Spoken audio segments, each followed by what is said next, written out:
আল্লাহ ডেকে বললেন, গোলাম যারা জুলুম করেছো, নফসের উপর জুলুম করেছো, অন্যায় করেছো, পাপ করেছো, আমার রহমত থেকে নিরাশ হয়ো না। ক্ষমার মতো ক্ষমা চাইলে আমি তোমার জিন্দেগীর সব গুনাহ ক্ষমা করে দিতে পারি। চিল্লায় বলেন ঠিক কিনা? এজন্য মুমিন কখনো নিরাশ হয় না। আবার আল্লাহ বললেন, লা তাইআসু মির রাউহিল্লাহ, আমার রহমত, আমার দয়া, আমার ভালোবাসা থেকে নিরাশ হয়ো না। ইন্নাহু লা ইয়াইআসু মির রাউহিল্লাহি ইল্লাল কওমুল কাফিরুন, কাফির ছাড়া, গাদ্দার ছাড়া, মুনাফিক ছাড়া আমার রহমত, আমার দয়া, আমার ভালোবাসা থেকে কোনো মুমিন নিরাশ হতে পারে। Never lose hope, never give up, never give up, কখনো আশা ছাড়া যাবে না। নেভার লুজ হোপ, কখনো নিরাশ হওয়া যাবে না। মুমিন কখনো নিরাশ হতে পারে। আপনি কত পাপ করেছেন, আপনি কত অন্যায় করেছেন, আপনি কত ভুল করেছেন, আপনি নিজের উপরে কত জুলুম করেছেন। আপনার পাপ, অন্যায় আর গুনাহগুলো যদি হয় খালের পানির সমান, বিলের পানির সমান, জেনে রাখবেন আল্লাহর দয়া হলো সাগরের পানির সমান। আমাদের পাপ আর অন্যায় যদি হয় পাহাড়ের সমান, আল্লাহর দয়া আকাশের সমান। আমাদের পাপ আর অন্যায় যদি হয় আকাশের সমান, আল্লাহর দয়ার ভালোবাসা হলো তার আরশের সমান। ঠিক কি না? কত পাপ আপনি করেছেন, চোখের পানি ছেড়ে জায়নামাজটা বিছিয়ে আল্লাহর কাছে ক্ষমা চান। চাওয়ার মতো চাইলে সব গুনাহ মাফ করে দিতে পারে কে? এজন্য রব্বুল আলামিন বলেন, গোলাম তওবা কর। তওবাকারীদেরকে পছন্দ করে কে? বিশ্বনবীর আগের গুনাহ মাফ, পরের গুনাহ মাফ। বিশ্বনবীর জীবনে কোনো গুনাহ নাই, তারপরেও বিশ্বনবী বলেন, ওয়াল্লাহি লা আস্তাগফিরুল্লাহ ওয়া আতুবু ইলাইহি ফিল ইয়াউমি আকসার মিন ৭০ মাররা, আমি প্রতিদিন আল্লাহর কাছে ৭০ বারেরও বেশি তওবা করি। পাপ নাই, কোনো গুনাহ নাই, মাসুম নবী, তারপরেও বিশ্বনবী প্রতিদিন তওবা আর ইস্তিগফার পড়তেন কয়বার? আপনি পড়েন কয়বার? আমি পড়ি কয়বার? পাপহীন নবী, মাসুম নবী যদি ৭০ বারেরও বেশি তওবা করে, আমাদের করা দরকার কয়বার? কথা বলেন। এজন্য সাইয়েদনা আদম আলাইহিস সালাম ভুল করেছে, আমরাও ভুল করি। সাইয়েদনা আদম আলাইহিস সালামকে আল্লাহ ক্ষমা করে দিয়েছেন, আমাদেরকেও ক্ষমা করে দিবে কে? আল্লাহর দয়া, আল্লাহর ভালোবাসা, আল্লাহর করুণা যে কত বিশাল আমাদের কোনো ধারণাই নাই। আল্লাহ ভালোবাসাকে তৈরি করে ১০০ টুকরা করলেন। এক টুকরা ভালোবাসা পৃথিবীর সবার মাঝে ঢেলে দিলেন, আর ৯৯ টুকরা ভালোবাসা আল্লাহ তাআলা নিজের মধ্যে রেখে দিলেন। ওই এক টুকরা ভালোবাসার ছিটে ফোঁটা পেয়ে আমাদের মধ্যে ভালোবাসার ঠেলা কি দেখছেন? এক টুকরা না দিয়ে যদি আল্লাহ ২০ টুকরা দিত, যদি ৫০ টুকরা দিত, তাহলে প্রতিদিনই ১৪ই ফেব্রুয়ারি হয়ে যেত। কথা বলেন। আর কয়দিন বাকি? হ্যাঁ, ১৪ই ফেব্রুয়ারি বিশ্ব ভালোবাসা, বিশ্ব বেহায়া দিবস, বিশ্ব গজবের দিবস, অশ্লীলতার দিবস, ধর্ষণের দিবস, নারীদের সম্ভ্রম হারানোর দিবস। চিল্লায় বলেন ঠিক কিনা? এই দিন কোন মুমিন পালন করতে পারে? বাবা যারা এসেছেন, ছেলেদেরকে মেয়েদেরকে সাবধান করেন, ওই দিন যেন আপনার ছেলে মেয়ে ৫ ওয়াক্ত সালাত জামাতের সাথে পড়ে। ওই দিন যেন আল্লাহর কোরআন তেলাওয়াত করে আল্লাহর কাছ থেকে ক্ষমা চেয়ে নেয়। এই দিনগুলো আমাদের জন্য নয়, এগুলো পাশ্চাত্যের লোকেরা পালন করে, যাদের মধ্যে কোনো ভালোবাসা নাই, যাদের মধ্যে কোনো মায়া মহব্বত নাই, যাদের মধ্যে কোনো দরদ নাই। এই জন্য তারা বছরের একটা দিনকে ভালোবাসা দিবস হিসেবে পালন করে। আমাদের তো সব সময় ভালোবাসা, আমাদের সকালেও ভালোবাসা আছে না নাই? দুপুরে আছে না নাই? রাত্রিবেলা আছে না নাই? তাহাজ্জুদের জায়নামাজেও আমাদের ভালোবাসা আছে না নাই? রাসূল আমার ভালোবাসা, রাসূল আমার আলো আশা, রাসূল আমার প্রেম বিরহের মূল আলোচনা, রাসূল আমার কাজে কর্মের অনুপ্রেরণা। সুবহানাল্লাহ পড়েন। আমাদের সব সময়ের ভালোবাসা, আমাদের ভালোবাসার জন্য দিবস পালন করতে হয় না। প্রতিটা মুহূর্ত আমাদের ভালোবাসা দিয়ে হৃদয়টাকে সমৃদ্ধ করে দিয়েছে কে? এজন্য আল্লাহ ডেকে বললেন, গোলাম ভালোবাসা তৈরির পরে আমি ১০০ টুকরা করলাম।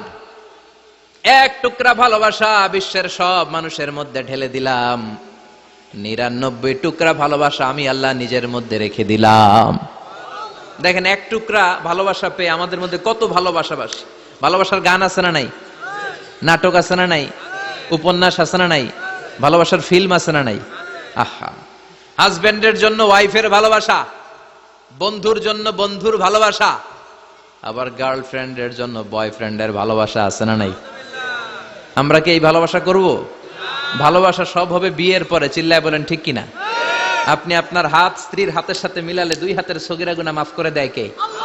আপনি আপনার নজরটা স্ত্রীর চেহারার দিকে ফেললে চোখের সগীরা গুনাহ মাফ করে দেয় কে? আবার বিশ্বনবী বললেন, শীতের রাতে এক কম্বলের নিচে যখন তোমরা শুয়ে থাকো তখনও তোমাদের আমলনামাটা সওয়াব দিয়ে পূর্ণ করে দেয় কে? কি সুন্দর ইসলাম! What a balanced religion we have got from our lord. আল্লাহর কাছ থেকে কি ভারসাম্যপূর্ণ জীবন বিধান আমরা পেয়েছি। পরকিয়া করলে গুনাহ, আর স্ত্রীর সাথে ভালোবাসা প্রকাশ করলে সওয়াব আছে না নাই? আপনি ভালোবাসার কথা স্ত্রীকে বলবেন, স্ত্রীর প্রশংসা করবেন, তার সাথে খুনসুটি করবেন, সওয়াব আছে না নাই? কিন্তু ভাবির সাথে করলে গুনাহ আছে না নাই? শালীর সাথে করলে, কাজিনের সাথে করলে, আল্লাহ তুমি বুঝার তৌফিক দাও। ভালোবাসা তিনি 100 টুকরা করে সবার মধ্যে ঢেলে দিলেন 1 টুকরা, নিজের মধ্যে রাখলেন 99 টুকরা। এরপরেও কত ভালোবাসার উপমা গোটা বিশ্বব্যাপী। প্রাণীদের মধ্যে আল্লাহ ভালোবাসা দিলেন। দেখবেন মুরগির বাচ্চা নিয়ে যখন মা মুরগিটা হাঁটে, ছোট বাচ্চাটা ধরা যায় না, ধরতে গেলেই লাফিয়ে কামড়াতে আসে, ঠিক কি না? বাছুরের গায়ে হাত দেয়া যায় না, গাভী রেগে যায়। ছেলের জন্য ছেলেকে বাঁচাতে যে বাবা অ্যাক্সিডেন্ট করে মরে যায়, কলিজার টুকরা মেয়েটারে বাঁচানোর জন্য মা মরে যায়, আছে না নাই? আমি নিজে পেপার কাটিং এ পড়েছি, বন্যার পানিতে পানি খেতে খেতে মা শেষ। দুধের বাচ্চাটা মেয়েটারে বালতির মধ্যে ধরে মা মাথার উপরে তুলে ধরেছে, বন্যার পানি খেতে খেতে মা শেষ, বাচ্চা মরে নাই। তার মানে কলিজার টুকরা মেয়ের জন্য মা জীবন বিলিয়ে দিয়েছে। 1 টুকরা ভালোবাসার ছিটে ফোঁটা তোমরা পেয়েছো। সাইয়েদনা আদম থেকে শুরু করে up to the day of judgement, কিয়ামত পর্যন্ত সবাই মিলে আমরা ভাগে যুগে কয় টুকরা? কথা বলেন। আর আল্লাহ নিজের কাছে রেখে দিয়েছেন কয় টুকরা? তাহলে ভালোবাসা আল্লাহর বেশি না কম? আল্লাহ তুমি দয়ার সাগর, রহমানুর রহিম, তোমার দয়ায় পূর্ণ আমার সারা নিশিদিন, তোমার দয়ায় পূর্ণ আমার সারা নিশিদিন। সুবহানাল্লাহ পড়েন। আল্লাহর যে এই অপার দয়া ভালোবাসা, এটার উপর আস্থা আছে তো? নাকি নিজের ঈমান আর আমলের উপর আস্থা রাখবেন? আমাদের আমল, আমাদের ইবাদত, আমাদের সালাত, যাকাত, এগুলো আমাদেরকে জান্নাতে নিতে পারবে? আমাদেরকে জান্নাতে নিতে পারে শুধুমাত্র কেবলমাত্র আল্লাহর দয়া আর ভালোবাসা। আমরা যে লোক দেখানো নামাজ পড়ি, ইবাদত করি, আল্লাহর কসম এটা মিজানের পাল্লা রেখে দিলে এটার কোনো ওজনই হবে না। আমাদের আশার জায়গা, ভরসার জায়গা একটা, সেটা হলো আল্লাহর দয়া। চিল্লায় বলেন ঠিক কি না? বনি ইসরাইলের এক আবেদ 100 বছর আল্লাহর ইবাদত করেছে। In the day of judgment, Allah Ta'ala ওই আবেদকে বলবে, উদখুলিল জান্নাতে বিরহমাতি, go to the paradise with my mercy, আমার দয়ায় ভালোবাসায় জান্নাতে ঢুকে যাও। ওই আল্লাহর ওলি বলবে, বাল বি আমালি, আল্লাহ আমি আমার আমল দিয়ে যেতে চাই, আপনার দয়া দিয়ে জান্নাতে যাওয়া লাগবে কেন? আমি নামাজ তো কম পড়ি নাই, জিকির তো কম করি নাই, তাহাজ্জুদ তো কম পড়ি নাই। আল্লাহ বলবেন, তাই এত তাহাজ্জুদ পড়েছিস, আমি যে চোখ দিয়েছি এই চোখের নেয়ামতের শুকরিয়াই তো তোর আদায় হয় নাই। এই 2টি চোখ দিয়েছ বলে দেখি যে কত অপরূপ, নয়নাভিরাম খেতে খামারের জুড়াই জ্বালা বিধুর ধূপ, তোমার দেয়া চোখের শুকুর জানাবো তার ভাষা কই, যতই দেখি ততই যেন পলক ছাড়া চেরই, ঠিক কি না? আল্লাহ বললেন, এই যে একটা চোখ দিয়েছি, এই চোখের নেয়ামতের শুকরিয়াই তো আদায় হয় নাই। তুই আমার সাথে হিসাব করলি, ওকে ওকে, লেটস মেক এ ক্যালকুলেশন, চল একটা হিসাব করি। তোর 100 বছরের ইবাদত এক পাল্লা রেখে দিলাম, আর আমি দয়া করে মায়া করে পৃথিবীর নাজ নেয়ামতের সৌন্দর্য দেখার জন্য যে তোকে চোখ দিয়েছি, 2টা চোখ নয়, একটা চোখ আরেক পাল্লা রেখে দিলাম।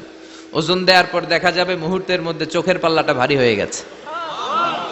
আল্লাহ বলবেন, এখন হিসাব বলেই, you have to go to the hell fire, তোকে এখন জাহান্নামে যেতে হবে, যা জাহান্নামে যা। এবার আল্লাহর ওলি বলবে, আল্লাহ মাফ চাই, দোয়াও চাই, জাহান্নামে যেতে পারবো না, আল্লাহ তুমি আমারে মাফ করে দাও। আল্লাহ বলবেন, now you are on the right track, এখন তুমি লাইনে আসছো মিয়া, এতক্ষণ বেলাইনে কথা বলতেছিল। আমার দয়া, আমার রহমত, আমার ভালোবাসা ছাড়া কশ্চিন কালেও কেউ জান্নাতে ঢুকতে পারবে আল্লাহ তখন তারে বলবেন উদখুলিল জান্নাতা বিরাহমাতি, go to the paradise with my mercy, আমার দয়ায় এখন তুমি জান্নাতে ঢুকে যাও। চিল্লায় পড়েন সুবহানাল্লাহ। এজন্য মানুষ মাত্রই ভুল হবে, অন্যায় হবে। ভুল করা, পাপ করা, অন্যায় করা এটা দোষের কিছু না, কিন্তু পাপের উপর স্থায়ী থাকা হলো দোষের, ঠিক কিনা? শয়তান ভুল করেছে, অন্যায় করেছে, সাথে সাথে যদি শয়তান তওবা করতো ইবলিস রেও মাফ করে দিত কে? কিন্তু সে মাফ চায় নাই, সে তার পাপের উপরে অটল ছিল, ঠিক কিনা? শয়তান আর ইনসান এই দুয়ের মধ্যে মৌলিক পার্থক্য হচ্ছে এটা, শয়তান পাপ করে পাপের উপর স্থির থাকে, আর আমরা পাপ করে মাফ চাই কার কাছে? আমাদের জন্য মাফ চাওয়ার দরজা খোলা আছে না নাই? সকালে গুনাহ করছি, দুপুরে মাফ করে দিবে কে? দুপুরে পাপ করছি, রাতে মাফ চাইলে ক্ষমা করে দিবে কে? 24/7 সব সময় এই মাফ চাওয়ার দরজাটা খোলা আছে না নাই? শুধুমাত্র কেবলমাত্র দুইটা সময় আল্লাহ তাআলা তওবা কবুল করেন। এক হচ্ছে বাদাল গারগারা, বাদাল গারগারা, মালাকুল মাউত যখন এসে রূহ ধরে টান দেয় তখন গলায় গরগর গরগর শব্দ হয়। মালাকুল মাউতকে দেখে ফেললে আর তওবার কোনো সুযোগ নেই। সাইয়েদনা মুসা আলাইহিস সালাম তার চাচাতো ভাই কারুনকে বলেছিল সম্পদের যাকাত দাও, এ সম্পদ আল্লাহ দিয়েছে। কারণ বলে আল্লাহ দেয় না, ইন্নামা উতীতুহু আলা ইলমিন ইনদি, আমি আমার ইন্টেলেক্ট, আমার সৃজনশীলতা, আমার বুদ্ধিমত্তা খাটিয়ে সম্পদ উপার্জন করেছি, আমি যাকাত দিব না। মুসা আলাইহিস সালাম বললেন তাহলে আযাবের অপেক্ষা করো। কারণ বলল পারলে আযাব নিয়ে আস।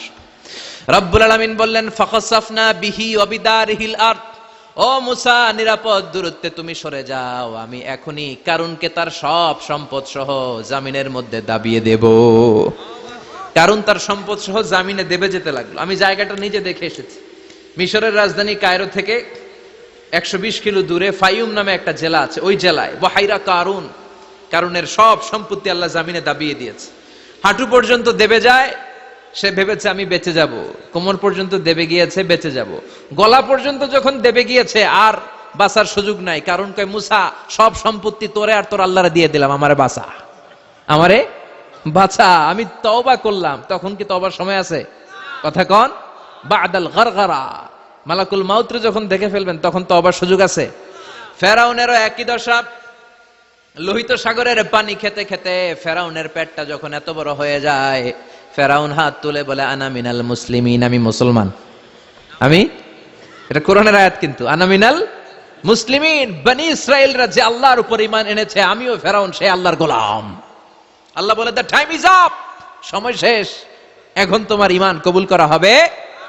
তার মানে বাদাল গারগারা তওবা কবুল হয় না। এই মৃত্যুর গড়গড়ানি আসার আগ পর্যন্ত চোখের পানি ছেড়ে যদি আল্লাহর কাছে ক্ষমা চান, জীবনের সব গুনাহ মাফ করে দিবে কে?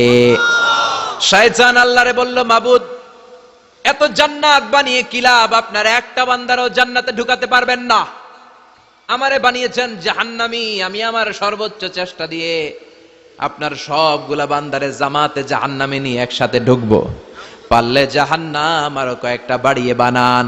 আল্লাহ বললেন কেন কেন? শয়তান বলে লা আকুদান্না লাহুম সিরাতাকাল মুস্তাকিম, আপনার বান্দা জামাতে নামাজ পড়তে যেতে চাইবে, ওখান থেকে ধোকার ওয়াসওয়াসা দিয়ে আমি গানের কনসার্টে নিয়ে যাব, তাফসীর মাহফিলে কোরআন শুনতে যেতে চাইবে, ধোকা দিয়ে আমি মদের আড্ডাখানায় নিয়ে যাব, ওয়ালা তাজিদু আকসারাহুম শাকিরিন, একটারেও জান্নাতে ঢুকাতে পারবেন না। চ্যালেঞ্জ দিলাম। আল্লাহ বলল শয়তান তুই আমারে চ্যালেঞ্জ দেস, আমি তো সব রাজার বড় রাজা মহারাজা, আমার সাথে তো কেউ চ্যালেঞ্জ দিয়ে টিকতে পারে না। চিল্লা এখন ঠিক কিনা? শয়তান তুই চ্যালেঞ্জ দিলি, আমিও তোর চ্যালেঞ্জ নিলাম। ওয়া ইজ্জতি ওয়া জালালি ওয়া ইরতিফাই মাকানি, আমার ইজ্জতের কসম, আমার জালালিয়াতের কসম, আমার মহানত্বের কসম, আমার ক্ষমতা আর দাপটের কসম, আজীবন আমার বান্দা গুনাহ করবে, পাপ করবে, অন্যায় করবে, কোন এক তাফসীর মাহফিলে এসে চোখের পানি ছেড়ে যখন ক্ষমা চাইবে, আমি জীবনের সব গুনাহ মাফ করে দেব। আমি আমার বান্দার জীবনের সব গুনাহ মাফ করে দিয়ে জান্নাতে ঢুকায় দেব। তখন তুই কি করবি? লাগফিরান্না লাহুম মা দামু ইস্তাগফিরুনি, যতক্ষণ আমার বান্দা আমার কাছে ক্ষমা চাইবে, আমি আমার বান্দার জীবনের সব গুনাহ মাফ করে দেব। সুবহানাল্লাহ পড়েন। এজন্য রাব্বুল আলামিন বলেন ইয়া আইয়ুহাল্লাযীনা আমানু তুবু ইলাল্লাহি তাওবাতান নাসুহা, তওবার মতো তওবা করো, তওবার মতো তওবা করলে যত বড় অন্যায় হোক, পাপ হোক, গুনাহ হোক, সব গুনাহ মাফ করে দিতে পারে কে? সাইয়েদনা আদম আলাইহিস সালাম ভুল করলেন, শত শত বছর কাঁদলেন। আল্লাহ বললেন, ও আদম, কিছু বাক্য তোমারে শিখিয়ে দে, এই বাক্য দিয়ে তুমি আমার কাছে তওবা করো, তোমার তওবা কবুল করে নেব। সাইয়েদনা আদম পড়লেন রব্বানা, পড়েন রব্বানা যালামনা আনফুসানা ওয়া ইল্লাম তাগফির লানা ওয়া তারহামনা লানাকুনান্না মিনাল খাসিরিন। ও আল্লাহ, আমি জুলুম করেছি নফসের উপর, ভুল করেছি, অন্যায় করেছি, অপরাধ করেছি, আপনি যদি ক্ষমা না করেন আমি শেষ হয়ে যাব। লানাকুনান্না মিনাল খাসিরিন, আমি ক্ষতিগ্রস্তদের মধ্যে শামিল হয়ে যাব। ঠিক কি না? এই আয়াত দিয়ে, এই দোয়া দিয়ে যখন সাইয়েদনা আদম তাওবা করলেন, মুহূর্তেই তাওবা কবুল করে নিয়েছে কে? আল্লাহ। আমরাও যদি পাপ করি, অন্যায় করি, আমাদেরও পাপগুলো মোচন করার একজন আছে না নাই? তিনি গাফিরিয যামব কাবিলিত তাওব, ওনার কাজই হচ্ছে গুনাহ মাফ করা। শয়তানের কাজ ওয়াসওয়াসা দেওয়া, আমাদের কাজ পাপ করা, ওনার কাজ মাফ করা। আল্লাহ ডেকে বলে, গোলাম, তোরা যদি পাপ না করতি আর বারবার মাফ না চাইতি, তাহলে তোদেরকে ধ্বংস করে দিয়ে জমিনের বুকে এমন একটা জাতি আমি বানাতাম যারা পাপ করতো আর মাফ চাইতো, আর আমি মাফ করতাম। সুবহানাল্লাহ পড়েন। মাফ করতে আল্লাহর বড্ড ভাল লাগে, চোখের পানি দেখতে আল্লাহর বড্ড ভাল লাগে, কায়মনো বাক্যে কেউ দোয়া করছে এই দৃশ্য দেখতে আল্লাহর ভালো লাগে, চিল্লায় বলেন সুবহানাল্লাহ। এজন্য পাপ আমাদের যত বড় হোক, আমাদের জন্য মাফ আছে না নাই? দুইটা সময়ে তাওবা কবুল হয় না। এক নাম্বার হলো বাদাল গারগারা, মালাকুল মাউতকে দেখে ফেলেছেন, রূহ ধরে টান দিবে, তখন তাওবা করলে কবুল হবে। আরেকটা হচ্ছে বাদা তুলুই শামসি মিন মাগরিবিহা, কিয়ামতের আগ দিয়ে সূর্য আর পূর্ব দিক থেকে উদিত হবে না, এটা পশ্চিম দিক থেকে উদিত হবে, তখন তাওবা করলে কবুল হবে। তখন তওবার দরজাকে বন্ধ করে দিয়েছে কে? এজন্য আমরা যে কোনো পাপই করি না কেন, পাপ হয়েই যেতে পারে, আশা হারানোর কারণ নাই। Never lose hope, never give up.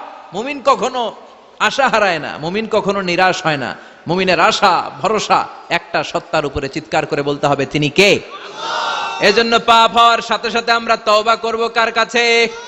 বিশ্বনবী বললেন, কিছু কিছু কাজ আছে এগুলো হয়ে যাওয়ার পরে দেরি করা যায় না।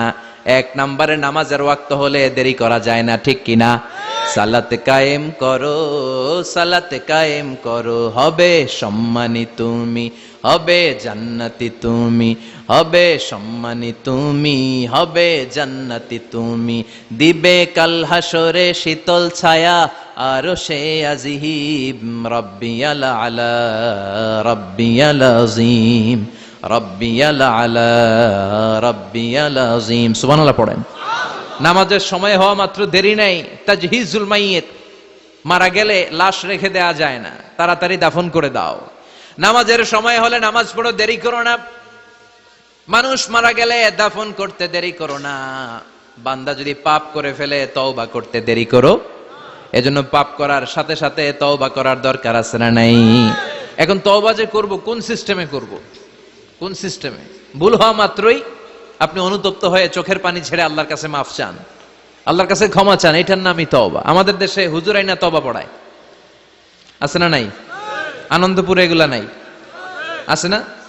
কয় ইমাম সাহেবরে নিয়ে আয়, খতিব সাহেবরে নিয়ে আয়, হাফেজ সাহেব হুজুরে নিয়ে আয়, তওবা পড়া। না, তওবা পড়ানো লাগে না, আপনার নিজের তওবা আপনি নিজেই পড়বেন। আপনি অনুতপ্ত হয়ে চোখের পানি ছেড়ে আপনার আল্লাহরে ডাক দেন, ডাক দেয়া মাত্র তিনি সাড়া দেবে, চিল্লায় বলেন ঠিক কি না? উলামায়ে ইকরামরা তওবার 5টা শর্ত আরোপ করেছে। এই 5টা শর্তের আলোকে যদি তওবা করেন, মুহূর্তের মধ্যেই তওবা কবুল করে নেবে কে? আল্লাহ। এক নাম্বার শর্ত হচ্ছে আল ইকরা, acknowledgement. You have to acknowledge that you are the great sinner in the world. এই পৃথিবীর সবচেয়ে বড় পাপী। 5টা শর্তের এক নাম্বার হচ্ছে আপনি স্বীকার জান, আল্লাহ আমার চেয়ে বড় পাপী আকাশের নিচে জমিনের উপরে দ্বিতীয়টা নাই। এমন কোন পাপ নাই যে আমি করি নাই। আমার চেয়ে নাদান, আমার চেয়ে পিশাচ, আমার চেয়ে বড় পাপী দ্বিতীয়টা কেউ। অ্যাকনলেজ ইউর সিন, আপনি আপনার পাপগুলো স্বীকার করেন। নাম্বার 1। নাম্বার 2, আন-নাদাম, repentance. You have to be repentant for what you have committed from sins. যে পাপ করেছেন এই পাপের জন্য আপনি লজ্জিত হন। আপনি নিজেকে আল্লাহর কাছে ছোট করে পেশ করেন, আল্লাহরে ডেকে বলেন, আল্লাহ আমি আপনার গোলাম, গোলামের ঘরের গোলাম, বান্দির ঘরের গোলাম, আমারে মাফ করে দেন, আমি লজ্জিত, আমি অনুতপ্ত। তাহলে 1 নম্বর শর্ত আপনি ঘোষণা দেন যে আপনি পাপ করেছেন। 2 নম্বর শর্ত আপনাকে অনুতপ্ত হতে হবে যে আল্লাহ আমি পাপ করে ফেলেছি। 3 number you have to stop what you have committed, যে পাপ আপনি শুরু করেছেন এটা বন্ধ করে দেন। আপনি সুদের জন্য সুদ খাইছেন, আল্লাহর কাছে তওবা করলেন, আবার সুদ খাওয়া চালিয়েও যাচ্ছেন, এই তওবা কবুল হবে? সুদ খাওয়া আগে বন্ধ করেন। আপনি ঘুষ খেয়েছেন, এই ঘুষ খাওয়ার কারণে আপনি আল্লাহর কাছে তওবা করলেন কিন্তু ঘুষ খেয়েই যাচ্ছেন, এই তওবা কবুল হবে?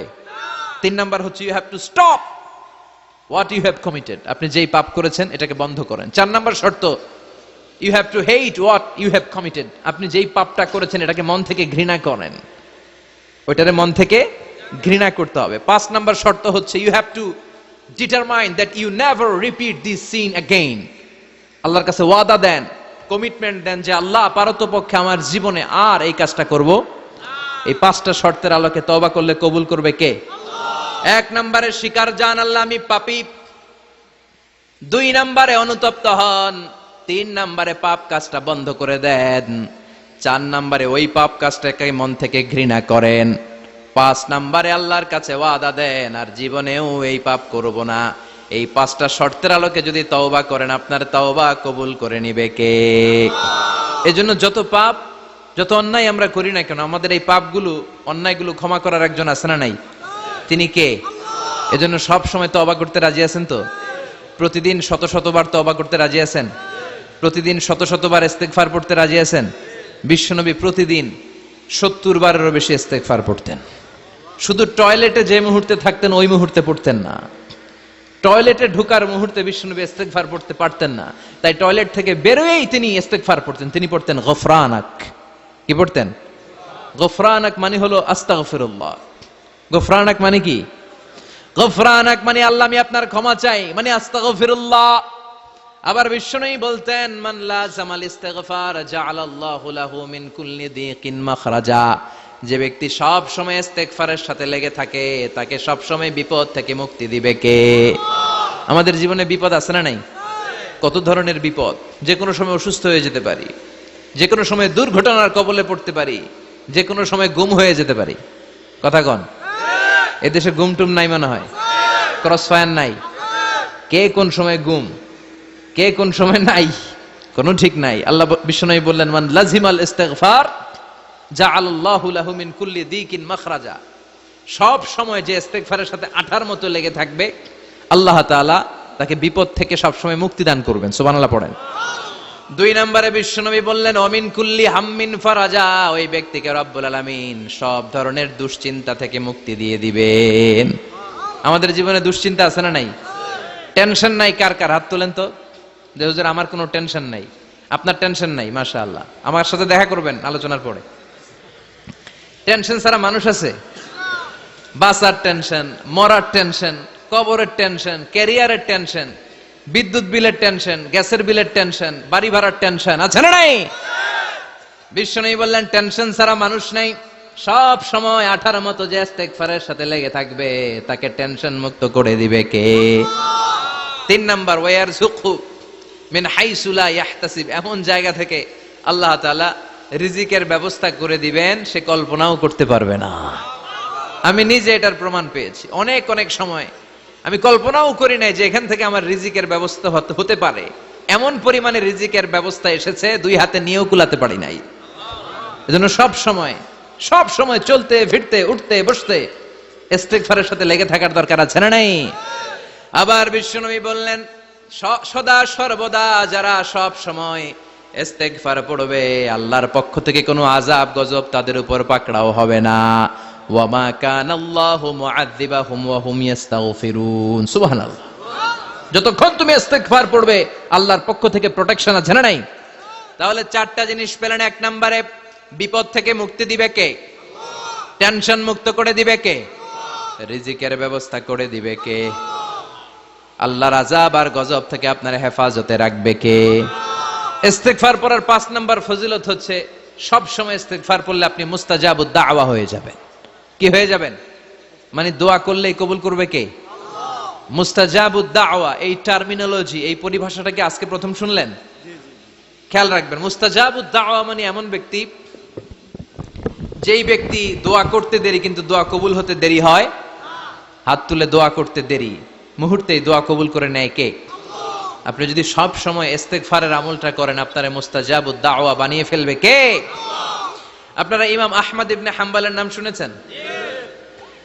আমাদের ইসলামে 4টা মাযহাবের প্র্যাকটিস আছে, অনুশীলন। হানাফি, শাফিঈ, মালিকি, 4 নাম্বারটা কথা কন। আরো অনেক মাযহাব আছে, কিন্তু এই 4টা মাযহাব বেশি প্রসিদ্ধ। গোটা বিশ্বের মানুষগুলো কোরআন সুন্নাহর আলোকে যে আমলগুলো করে, এটা 4টা মাযহাবের রেফারেন্সের সাথে কোনো না কোনো ভাবে মিলে যায়। এটার প্রথমটা হচ্ছে হানাফি, দ্বিতীয়টা শাফিঈ, তৃতীয়টা 4 নম্বরটা সবাই বলেন কি নাম? হাম্বলি। ইমাম আহমদ ইবনে হাম্বল এই মাযহাবের ধারক, বাহক, প্রতিষ্ঠাতা। তিনি ছিলেন জগৎ বিখ্যাত মুহাদ্দিস। ওনার পুরো জীবনটা উনি হাদিস সংগ্রহের কাজে ব্যয় করেছেন, এবং একক স্বতন্ত্র হাদিসের গ্রন্থ হিসেবে পৃথিবীর সবচাইতে বড় যে হাদিসের কিতাব, ওইটার নাম হচ্ছে মুসনাদে আহমদ ইবনে হাম্বল। যারা আলেম ওলামা আছেন জানেন না? মুসনাদে আহমদ ইবনে হাম্বল, এটার মধ্যে প্রায় 40,000 হাদিসের কম্পাইলেশন আছে। সুবহানাল্লাহ, বাড়িতে গিয়ে বললেন। এত বিশাল হাদিসের গ্রন্থের রচয়িতা। ওনার শেষ জীবনে উনি হাদিস সংগ্রহের জন্য সফর করতেন। শীতের এক রাতে তিনি সফরে বেরিয়েছেন। এক মসজিদে মাগরিব আর এশার সালাত পড়ে তিনি ভাবলেন ফজরের সালাত এই মসজিদে পড়ে সকালবেলা বেরোবো, যেহেতু বাইরে শীত, কই আর যাব। ব্যাগ থেকে কাঁথা বের করে হাদিস পড়তে শুরু করেছেন, আর ভাবলেন হাদিস পড়তে পড়তে রাতটা কাটিয়ে দিব। কিন্তু মসজিদের দারোয়ান এসে বলে, মুরব্বী, মসজিদে তো থাকা যাবে না, আপনি বেরোন। আহমদ ইবনে হাম্বল অনুনয় বিনয় করলেন যে তোর কাছে হাত জোর করে ক্ষমা চাই বাবা, এই শীতের রাতে আমারে বের করে দিস না, আমি রাতটা মসজিদে কাটাতে চাই। আমি ফজরের নামাজেরও মুসল্লি এই মসজিদের, আমি ফজর পরে তারপরে যাব।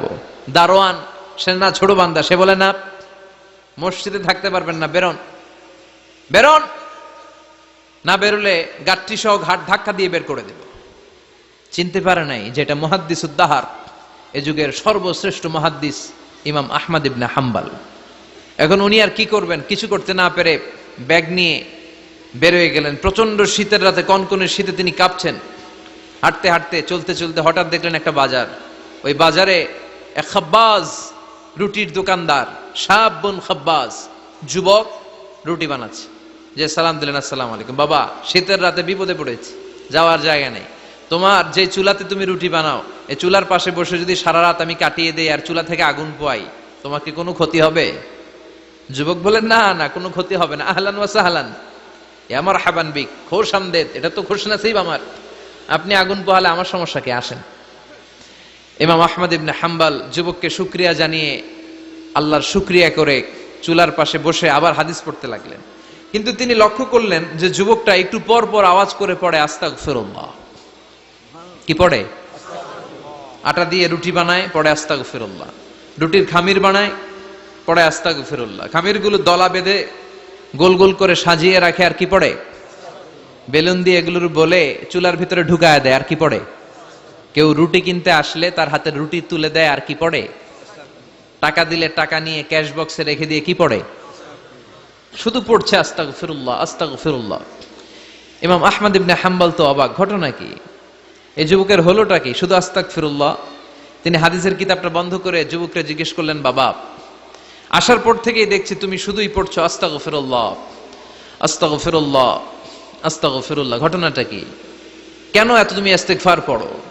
যুবক বলল, এটা আমার একটা চিরাচরিত আমল, সব সময় আমি এই আমলটা করি। আমি সব সময় ইস্তেগফারের সাথে আঠার মতো লেগে থাকি, আর সব সময় ইস্তেগফার পড়ার কারণে আল্লাহ তাআলা আমাকে মুস্তাজাবুদ দাওয়া বানিয়ে দিয়েছে। মানে আমি দোয়া করলে দোয়া কবুল হয়ে যায়। এই জীবনে আমি যত দোয়া হাত তুলে করেছি, মুহূর্তের মধ্যে আমার দোয়াগুলো কবুল করে নিয়েছে কে? শুনে তো ইমাম আহমদ ইবনে হাম্বল অবাক, বলে কি, আনতা মুস্তাজাবুদ দাওয়া, তুমি মুস্তাজাবুদ দাওয়া, তুমি দোয়া করলেই কবুল? নাম আনা মুস্তাজাবুদ দাওয়া, হ্যাঁ আমি দোয়া করলেই কবুল হয়ে যায়। তুমি জীবনে যা দোয়া করেছো সব পেয়েছো? হ্যাঁ, আমি জীবনে যা দোয়া করেছি আমি সব পেয়েছি, সব দোয়া কবুল হয়েছে আমার জীবনে, শুধু একটা দোয়া ছাড়া। ইমাম আহমদ ইবনে হাম্বলের কৌতূহল আরো বেড়ে গেল। সব দোয়া তোমার কবুল হয়েছে, একটা দোয়া কবুল হয় নাই, সেটা আবার কি? যুবক বলতে আরম্ভ করলো, আমার যে দোয়াটা কবুল হয় নাই সেটা হচ্ছে আমি আল্লাহর কাছে অনেকবার দোয়া করেছি, আল্লাহ শুনেছি এই জামানার সবচেয়ে বড় মুহাদ্দিস, তার নাম নাকি ইমাম আহমদ ইবনে হাম্বল। আল্লাহ তোমার কাছে আমার আকুতি, তোমার কাছে আমার মিনতি, আমি যেন এত বড় মুহাদ্দিসের হাতে হাত রেখে মুসাফা করতে পারি আর তার কপালে একটা চুমু দিতে পারি। আমার এই দোয়াটা আজও কবুল হয় নাই। আজও আল্লাহ তাআলা এই দোয়াটা কেন যে কবুল করেন আমি জানি না। একথা শুনে ইমাম আহমদ ইবনে হাম্বল আবেগপ্রবণ হয়ে গেলেন, আর নিজেকে ধরে রাখতে পারলেন না, চোখের পানি ছেড়ে দিলেন আর বললেন, ইয়া শাব, হে যুবক, আহমদ ইবনে হাম্বলের সাথে দেখা করার জন্য তোমার আহমদ ইবনে হাম্বলের দরবারে যাওয়ার দরকার নাই, তোমার এই দোয়াটাও আল্লাহ কবুল করে নিয়েছে। আহমদ ইবনে হাম্বল দেখা দেওয়ার জন্য তোমার দরবারে ছুটে এসেছে। আনা আহমদ ইবনে হাম্বল মুহাদ্দিসুদ দাহর, আমি হচ্ছে আহমদ ইবনে হাম্বল।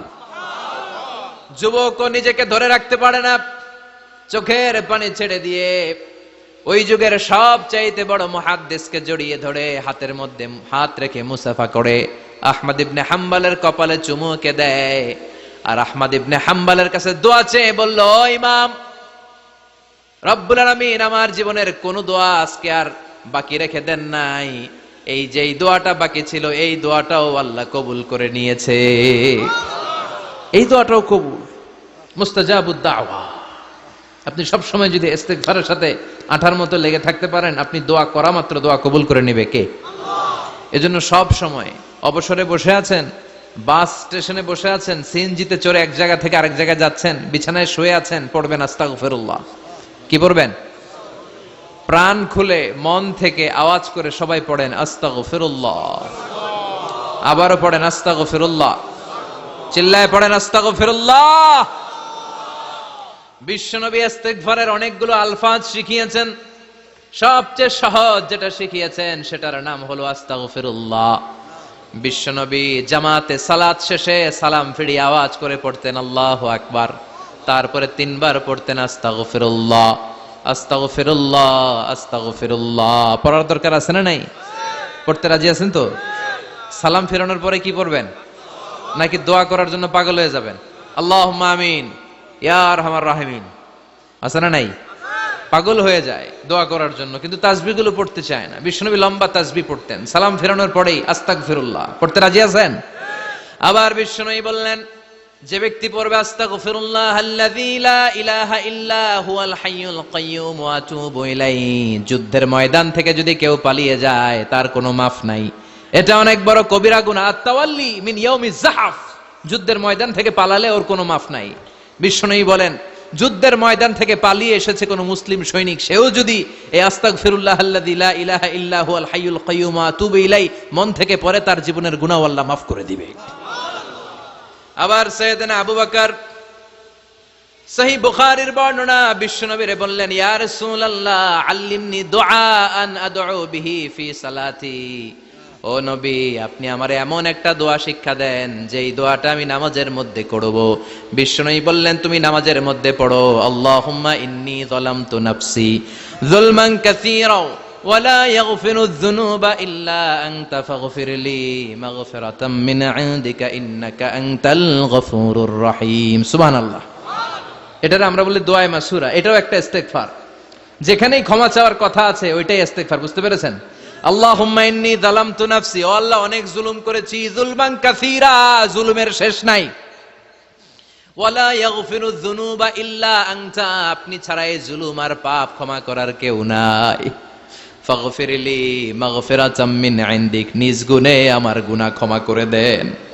ওয়া লা ইয়াগফিরুয যুনুবা ইল্লা আনতা, আপনি ছাড়া গুনাহ ক্ষমা করার দ্বিতীয় কেউ নাই। আমাদের পাপ ক্ষমা করার আর কোন সত্তা আছে? চিল্লায় বলেন আছে? আবার বিশ্বনবী বললেন, যত ইস্তিগফার আছে সব ইস্তিগফারের সেরা সর্বশ্রেষ্ঠ ইস্তিগফারের নাম সাইয়্যিদুল ইস্তিগফার। কি নাম?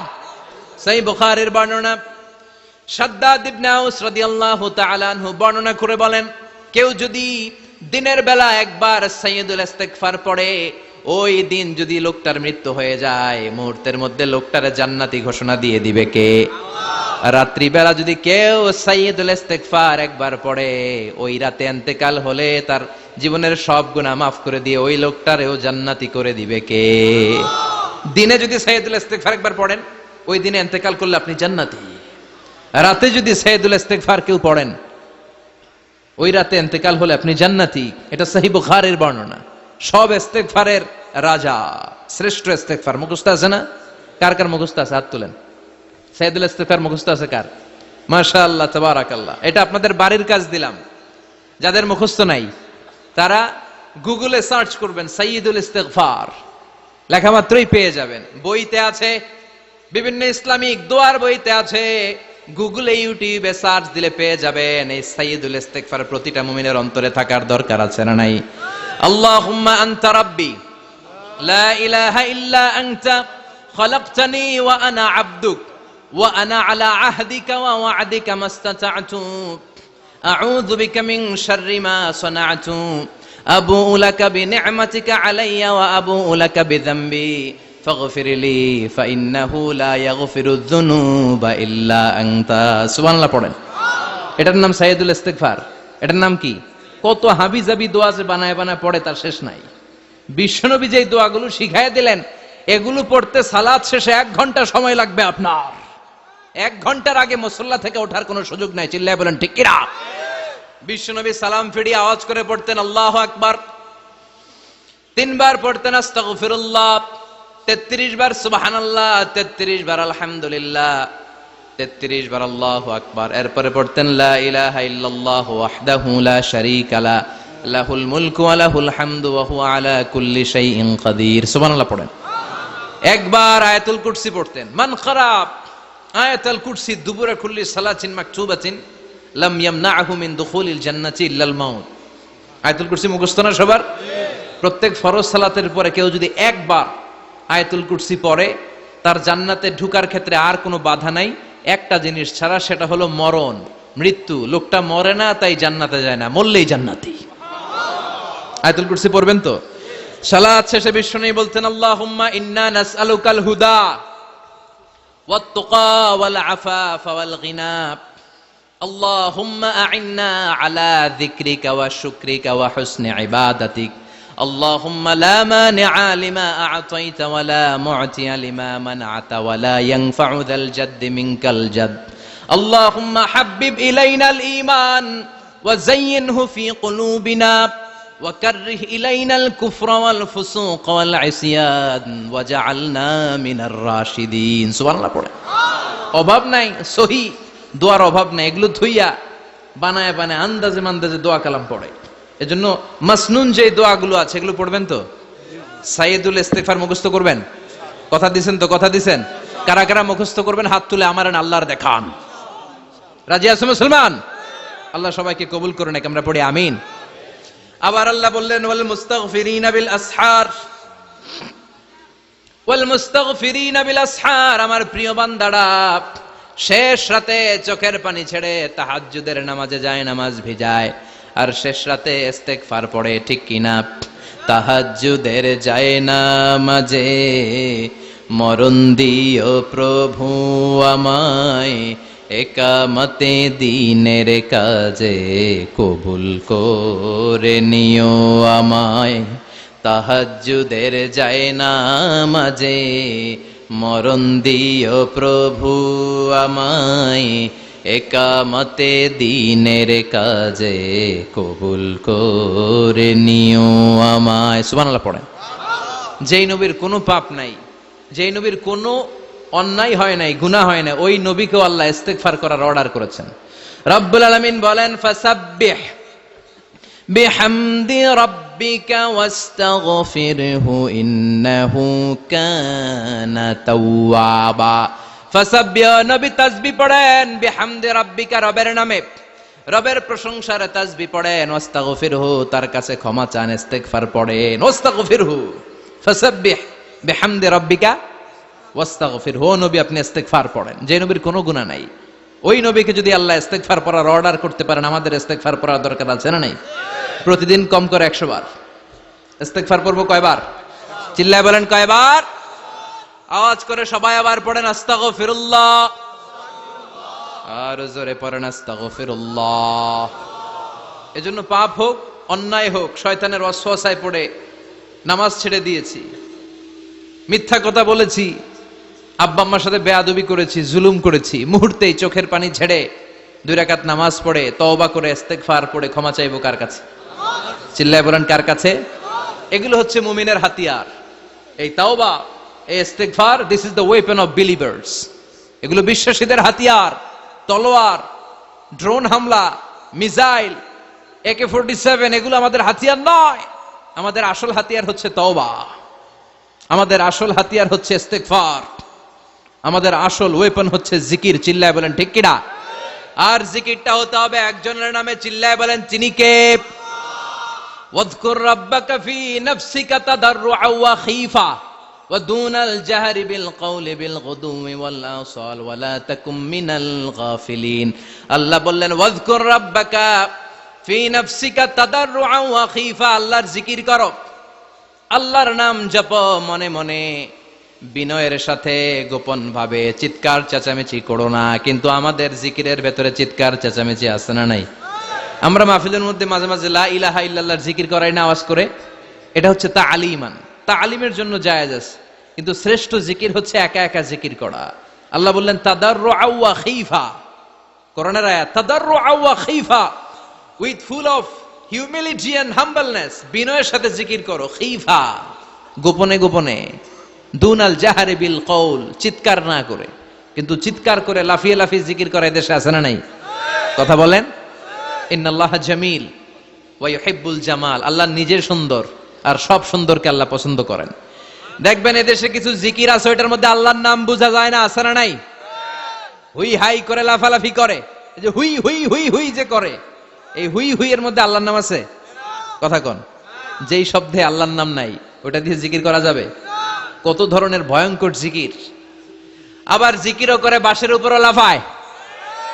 যিনি জিকির পরিচালনা করে তার কাঁধের উপর যে চেপে বসে, আছে না নাই? এটা কি জিকিরের সৌন্দর্য? কথা বলেন। আমরা জিকির করব ওই পন্থায় যে পন্থায় বিশ্বনবী করেছেন, সাহাবারা করেছেন। বিশ্বনবী জিকির করতেছেন, সাহাবারা জিকির করতে করতে বিশ্বনবীর কান্দে উঠছে, আছে না হাদিসে? সাহাবারা জিকির করতে করতে খেজুর গাছের চূড়ায় উঠেছে। কথা বলেন। জিকিরের মধ্যে সৌন্দর্য আছে না নাই? এজন্য জিকিরের সৌন্দর্যগুলো অবলম্বন করে যেন আমরা আল্লাহরে ডাকতে পারি। চিল্লায় বলেন ঠিক কিনা? এজন্য রাব্বুল আলামিন বলেন ফাযকুরুনি আযকুরকুম ওয়াশকুরুলি ওয়ালা তাকফুরুন, বেশি বেশি আমার জিকির করো তাইলে আমিও তোমাদের জিকির করব। আমরা আল্লাহরে ডাকলে আল্লাহ নাকি আমগরে ডাকে? ভাল লাগে? আল্লাহ বললেন ফাইন যাকারানি ফি নাফসি যাকারতুহু ফি নাফসি, আমার বান্দা যদি একা একা আমার জিকির করে আমি আমার বান্দার একা একা জিকির করি। আমার বান্দা যদি মহাসম্মেলনে মহাসমাবেশে সবাই রে নিয়ে আমারে ডাকে, আমি এর চাইতো শ্রেষ্ঠ একটা মহাসম্মেলন ফেরেশতাদেরকে নিয়ে করে আমার বান্দার জিকির করি। ওয়া ইন তাকাররাবা ইলাইয়া শিবরান তাকাররাবতু ইলাইহি যিরাআন, আমার কোন বান্দা আমার দিকে যদি 1 বিঘত এগিয়ে আসতে চায় আমি আমার বান্দার দিকে 1 হাত এগিয়ে যেতে চাই। আমার বান্দা যদি আমার দিকে 1 হাত এগিয়ে আসে আমি আমার বান্দার দিকে 2 হাত এগিয়ে যাই। ওয়া ইন আতানি ইয়ামশি আতাইতুহু হারওয়ালা, আমার বান্দা যদি আমার দিকে হেঁটে হেঁটে আসতে চায় আমি আমার বান্দার কাছে দৌড়ে দৌড়ে যাই। কি আল্লাহ আমরা পাইছি, ডাক দেয়া মাত্রই, ডাকা মাত্রই তিনি সাড়া দেয়। চিল্লায় বলেন ঠিক কিনা? এজন্য সব সময় আল্লাহর জিকির দিয়ে হৃদয়টারে সিক্ত রাখার দরকার আছে না নাই? বিশ্বনবী বললেন লা ইয়াজালু লিসানুকা রাতবান মিন যিকরিল্লাহ, সব সময় আল্লাহর জিকির দিয়ে জিহ্বাটারে ভিজায় রাখো। জিকির করেন লা ইলাহা ইল্লাল্লাহ, লা ইলাহা লা ইলাহা ইল্লাল্লাহু মুহাম্মাদুর রাসূলুল্লাহ সাল্লাল্লাহু মাসালুল লাযী ইয়াযকুরু রাব্বা ওয়াল্লাযী লা ইয়াযকুরু রাব্বা মাসালুল হাইয়্যি ওয়াল মাইয়িত, যে হৃদয় আল্লাহর জিকির করে আর যে হৃদয় জিকির করে না। বিশ্বনবী বললেন 2 হৃদয়ের পার্থক্য হচ্ছে একটা জীবিত হৃদয় আর একটা মৃত হৃদয়। এখন আপনার হৃদয়কে আপনি কি জিন্দা রাখতে চান না মুর্দা বানাতে চান?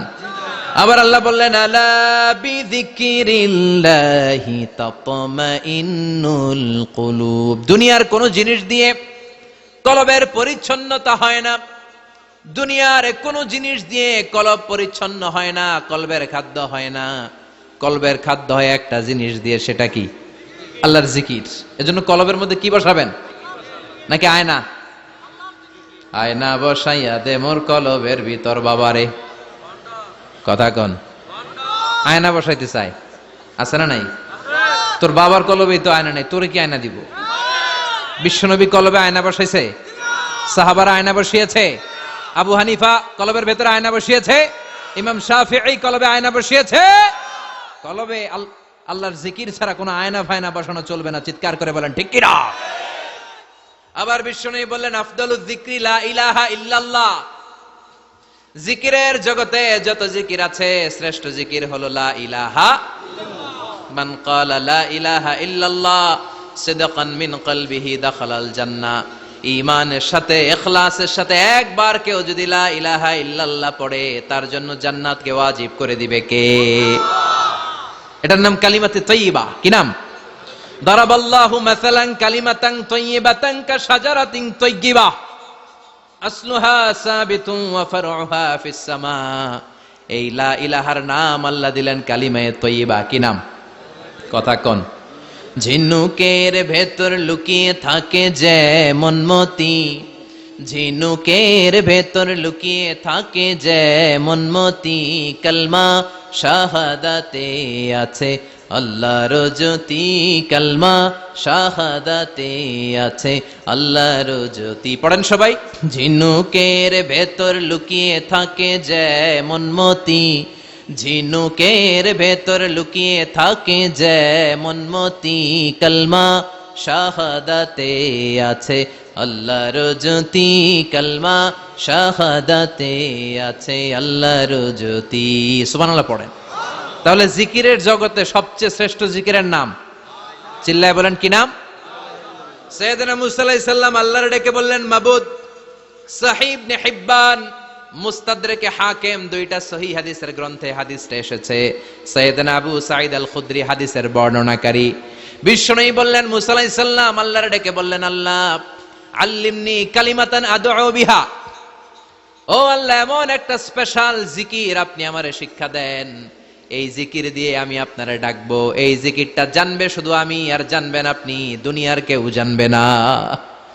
এমন একটা জিকির শিখান যে জিকিরটা কেউ জানে না, জানবে শুধু আমি আর জানবেন আপনি।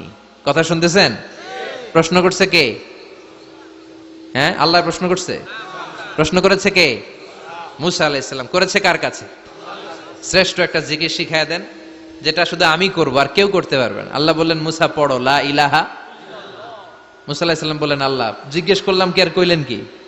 লা ইলাহা ইল্লাল্লাহ এটা তো জাতীয় জিকির। কথা কন। এটা তো ইন্টারন্যাশনাল জিকির, এটা তো সবাই পারে। আমি তো চাইছি এমন একটা এক্সক্লুসিভ যেটা আপনি আর আমি ছাড়া কেউ জানে না, শুধু জানবেন আপনি আর আমি। আল্লাহ বললেন মুসা এর চাইতে শ্রেষ্ঠ জিকির আমার কাছে নাই। ও মুসা লাউ তাদাউ আস-সাবউস সামাওয়াতি ওয়াল আরদ ফি কাফফা, সাত আকাশ সাত জমিন যদি এক পাল্লায় রেখে দাও, ওয়ালা ইলাহা ইল্লাল্লাহ ফি কাফফাতিন উখরা, লা ইলাহা ইল্লাল্লাহ যদি আরেক পাল্লায় রেখে দাও, লা রাজাহাত কাফফাতু লা ইলাহা ইল্লাল্লাহ, মুহূর্তের মধ্যে লা ইলাহার পাল্লা ভারী হয়ে যাবে রে মুসা। সাত আকাশ সাত জমিন হালকা হয়ে যাবে আর লা ইলাহা ইল্লাল্লাহর পাল্লাটা ভারী হয়ে যাবে। সুবহানাল্লাহ পড়েন। এজন্য সব সময় এই লা ইলাহার জিকির করতে রাজি আছেন তো? এখন আমরা এই লা ইলাহারে বানাইছি ভিক্ষার জিকির, আছে না নাই? একটা টাকা দিয়া যান আমি গরিব ইনসান, আখিরাতে সওয়াব পাইবেন পাহাড় সমান। একটা টাকা দিয়া যান আমি গরিব ইনসান। আর লা ইলাহার জিকির ভিক্ষার জিকির বানাইছি আমরা। কিন্তু এটা যে একটা বিপ্লবী বাণী, এটা যে একটা সংগ্রামী বাণী, এই বাণী যে মেনে নেয় সে আল্লাহ ছাড়া কারো সামনে মাথা নত করতে পারে না। চিল্লায় বলেন ঠিক কিনা? একটা বিপ্লবী কালিমাকে, একটা সংগ্রামী কালিমাকে আমরা ভিক্ষার জিকির বানিয়েছি। আপনারা তাফসীর ফি জিলালিল কোরআনের রচয়িতা সাইয়্যিদ কুতুব শাহীদের নাম শুনেছেন? মিশরে কায়রোতে তাকে ফাঁসির কাস্টে ঝুলানো হয়েছে। উনি ইসলামী আন্দোলনের দাওয়াত যখন শুরু করলেন, ইসলামের সঠিক ব্যাখ্যা যখন দিতে আরম্ভ করলেন, সামাজিক জাহালাতকে দুমড়ে মুচড়ে পদদলিত করে তিনি কোরআনের বাণী যখন মিশরের যুবক শ্রেণীদের হৃদয়ে গেড়ে দিতে চাইলেন, প্রথিত করতে চাইলেন, এই অ্যাক্টিভিটিজের অংশ হিসেবে তিনি কোরআনের তাফসীর লেখার কাজে হাত দিলেন। আর লিখে ফেললেন জগৎ বিখ্যাত তাফসির, তাফসির ফি জিলালিল কোরআন, যেই তাফসির পড়ে পড়ে অনেক ছেলে পথের দিশা পেয়েছে। ঠিক কিনা? এই তাফসির লেখার কারণে মিশরের মধ্যে নতুন আন্দোলন তৈরি হয়ে যায়। সবার মুখে এক কথা, সৃষ্টি যার, আইন চলবে আল্লাহর আইন ছাড়া অন্য কোন আইন দিয়ে মিশরের বুকে কোনো বিচার আমরা হতে দেব না। মিশরের তাগড়া যুবকগুলো কায়রোর রাস্তায় নেমে এলো, ঘোষণা দিল সৃষ্টি যার, আইন চলবে তার। চোরের হাত কেটে দাও, ধর্ষকদের শাস্তি দাও জনসম্মুখে। ঠিক কিনা? দুর্নীতিবাজদেরকে আইনের আওতায় আনো। দেশের শত্রু, দশের শত্রু, স্বাধীনতার শত্রু সবগুলারে বিচারের আওতায় আনো কোরআনের আলোকে। ঠিক কিনা? সংগ্রাম, বিক্ষোভে ফেটে পড়ল পুরো মিশর। এই বিক্ষোভে টালমাটাল সরকার, জামাল আব্দুল নাসের কোন উপায় অন্তর না পেয়ে এই তাফসির কারক, এই মুফাসসিরে কোরআনকে জেলের ভিতরে ভরছে। গোটা বিশ্বব্যাপী সব সত্য আর ন্যায়ের পক্ষের ধারক আর বাহক যারা, তাদের উপরে এরকম জালিম গাদ্দারদের অত্যাচার আছে না নাই? তাকে ফাঁসির কাস্টে ঝুলানো হবে। আদালত থেকে রায় দেয়া হয়েছে, মিশরের যুবকদেরকে এরকম আন্দোলনে ঠেলে দেওয়ার কারণে ডেথ পেনাল্টি, ফাঁসির রায় হলো। সৈয়দ কুতুব শহীদের ফাঁসির দিন ঘনিয়ে আসলো। কারা কর্তৃপক্ষের নিয়ম অনুযায়ী যাদেরকে হ্যাঙ্গিং করা হয়, ফাঁসি দেয়া হয়, ফাঁসির ঘন্টাখানিক আগে ওই জেলখানার ইমাম সাহেব এসে তাদেরকে কালিমা পড়ায়। কি পড়ায়? আফদালুয যিকরি লা ইলাহা, এই যে শ্রেষ্ঠ জিকির, এই শ্রেষ্ঠ জিকিরটা এসে পড়ায়। সৈয়দ কুতুব শহীদের ফাঁসির কাস্টে দাঁড়ানোর 1 ঘন্টা বাকি। কয় ঘন্টা? In the mean time jail কোডের নিয়ম অনুযায়ী জেলখানার ইমাম সাহেব চলে এসেছে। এসে বললেন, সৈয়দ কুতুব শহীদ, আমি আপনারে কালিমা পড়াতে এসেছি, পড়েন লা ইলাহা ইল্লাল্লাহ। সৈয়দ কুতুব শহীদ বললেন, তুই আমারে কালিমা শিখাইস না, তোর কাছ থেকে আমার কালিমা শিখতে হবে না। এই কালেমা আমি খুব ভালো করে জানি, যে এই কালেমার তালিম দেওয়ার জন্য সরকার তোরে বেতন দিয়ে রাখে, ওই কালিমার ব্যাখ্যা করার কারণে আজকে আমার ফাঁসির মঞ্চে দাঁড়ানো লাগতেছে। চিল্লা এখন ঠিক কিনা?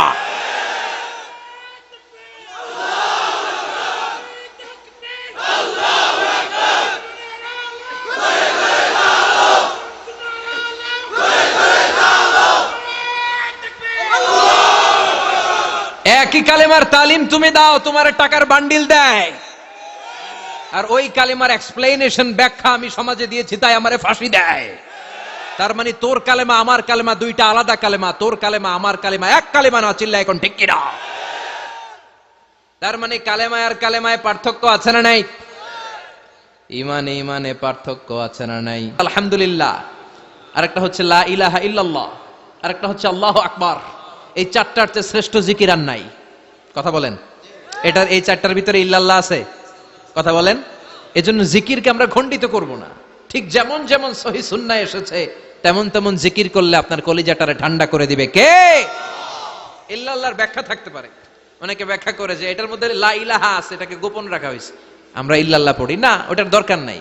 বিশ্বনবী এবং সাহাবারা যেই পন্থায় জিকির করেছেন, যেই পন্থায় জিকির শিখিয়েছেন, ওইটার ভিতরে বরকত বেশি না কম? কথা বলেন, বেশি না কম? এই জন্য বিশ্বনবী বললেন আল্লাহর কাছে প্রিয় কথা 4টা। একটা হলো সুবহানাল্লাহ, দ্বিতীয়টা হলো আলহামদুলিল্লাহ, তৃতীয়টা হলো লা ইলাহা ইল্লাল্লাহ, চতুর্থটা হলো আল্লাহু আকবার। সুবহানাল্লাহ, আমার সাথে সাথে আওয়াজ করে পড়েন সুবহানাল্লাহ, আলহামদুলিল্লাহ, লা ইলাহা ইল্লাল্লাহ, আল্লাহু আকবার, সুবহানাল্লাহ, আলহামদুলিল্লাহ, লা ইলাহা ইল্লাল্লাহ। আওয়াজ করে পড়েন আল্লাহু আকবার। মনে থাকবে? জিকিরের ওয়াজ শেষ। এগুলোর চেয়ে শ্রেষ্ঠ জিকির নাই। সবচেয়ে শ্রেষ্ঠ জিকির লা ইলাহা ইল্লাল্লাহ, সবচেয়ে শ্রেষ্ঠ কালিমা আল্লাহর কাছে এই 4টা। একটু খেয়াল করে দেখেন, এই প্রতিটা জিকিরের মধ্যে আমার আল্লাহর নাম আছে না নাই? সুবহানাল্লাহ আছে না? আলহামদুলিল্লাহ, লা ইলাহা ইল্লাল্লাহ, আল্লাহু আকবার। আল্লাহ ছাড়া আল্লাহর নাম থাকবে না যেই শব্দের মধ্যে ওই সমস্ত নাম আর হুই হুই হুই হুই, এগুলো দিয়ে কোনো জিকির করা যাবে না। আবার আব্দুল্লাহ ইবনে আমর ইবনুল আস বর্ণনা করেন, বিশ্বনবী যখন জিকির গুলো করতেন, আমি বিশ্বনবীকে দেখেছি বিশ্বনবীর আঙ্গুলের কড়ায় জিকির গুনতেন। সুবহানাল্লাহ পড়েন। দেখতেছেন আমার হাত দেখা যায়? দেখা যায়, দেখা যায়। রাআইতুন নাবিয়্যা, আব্দুল্লাহ ইবনে আমর ইবনে আল আসের বর্ণনা, রাআইতুন নাবিয়্যা ইয়াকিদু তাসবিহা বিয়ামিনিহি, আমি বিশ্ব নবীকে ডান হাতের গিড়ার ভেতরে তাসবিহ গুনতে শুনেছি, তাসবিহ গুনতে দেখেছি। সুবহানাল্লাহ পড়েন। এখন আমরা লম্বা তাসবিহ ছড়া নেই না, এটা জায়েজ, কিন্তু শ্রেষ্ঠ হচ্ছে হাতের গিড়ায় গনা। এই প্রতিটা গিড়া in the day of judgement আপনার পক্ষে সাক্ষী দিবে। মনে থাকবে কিভাবে গুনবেন? বা হাতে না ডান হাতে? ডান হাত উঁচু করেন সবাই, এইভাবে। নামাজ শেষ, আল্লাহু আকবার পড়ে 3 বার ইস্তেগফার পড়ে গনা শুরু, এইভাবে সুবহানাল্লাহ, ঠিক আছে? এরপর আলহামদুলিল্লাহ, এরপর আল্লাহু আকবার। সবাই রাজি তো? সবাই রাজি? আল্লাহ তুমি কবুল করো। আরো জোরে পড়েন আমিন। তাহলে আমরা তাওবার পদ্ধতি জানলাম, কেন আমরা ইস্তেগফার পড়বো জানলাম, এরপরে জিকিরের খুঁটিনাটি জানলাম। এবার কেমন করে আল্লাহর কাছে দোয়া করব এটাও জানার দরকার আছে না নাই? বিশ্বনবী বললেন আর দোয়া মুখুল ইবাদত, দোয়া হলো ইবাদতের নির্যাস। যে দোয়া করে না সে কিছুই করে না। তিরমিজির আরেক বর্ণনায় বিশ্বনবী বললেন আর দোয়া হুয়াল ইবাদত, দোয়াটাই হলো ইবাদত, দোয়াটাই ইবাদত। ধরেন আমি দোয়া করা শুরু করলাম, এটাই ইবাদত। নামাজ যেমনি ইবাদত, জিকির যেমনি ইবাদত, হজ করা যেমনি ইবাদত, দোয়া করাটাও। এজন্য প্রতি নামাজের শুরুতে দোয়া আছে না নাই?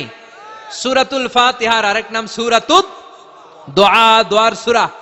আমরা প্রত্যেকবার সূরা ফাতিহা যখন পড়ি আমরা পড়ি ইহদিনাস সিরাতাল মুস্তাকিম। সবাই পড়েন ইহদিনাস সিরাতাল মুস্তাকিম।